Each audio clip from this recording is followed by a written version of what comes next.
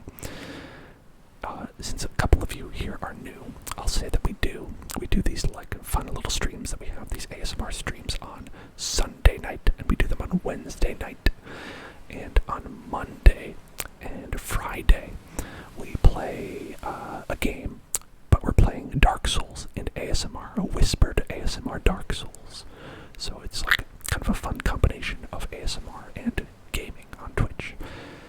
And so that's tomorrow if you like, and if you are not interested, you're welcome to come back on Wednesday. But it is fun. It is fun. And either way, I look forward to seeing you and you and you and you.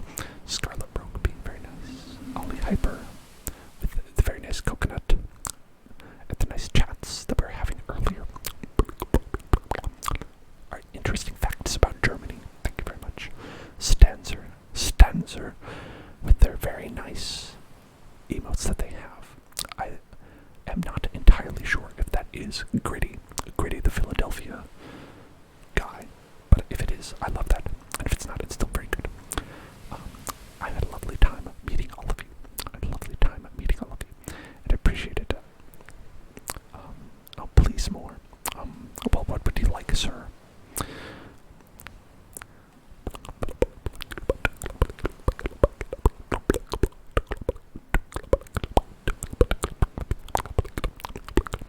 Of course, I mean, and all of our fun regulars who have been here as well. I had a great time with all of you. I can go perhaps a little longer if people would like. Perhaps a little bit longer if people would like. Wafflehead is very happy. And that's great. I'm glad Wafflehead is happy. No, like I said, I'm not necessarily signing off. I'm just telling you all before, because Stanzer said that they were leaving. Wanted to, you know, give a little spiel.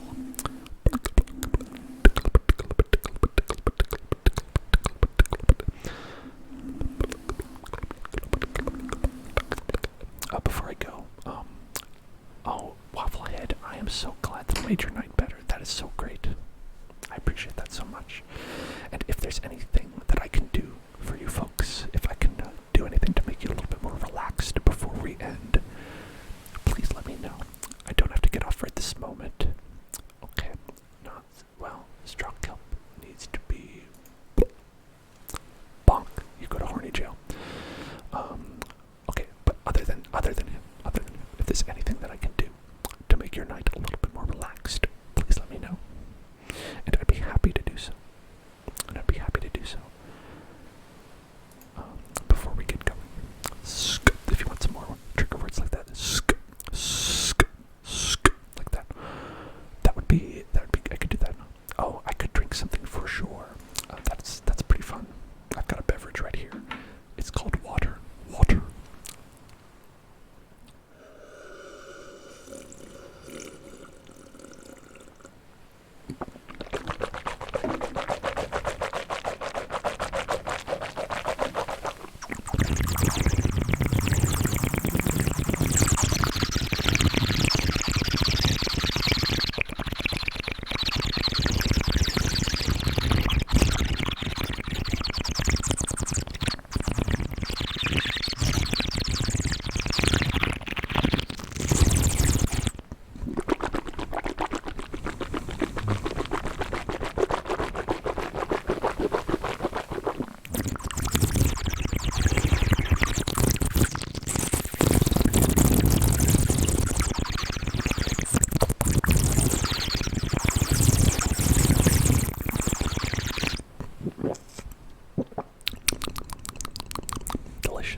Is a very fun, interesting one, where like just the sound of like the breathing with like the water there.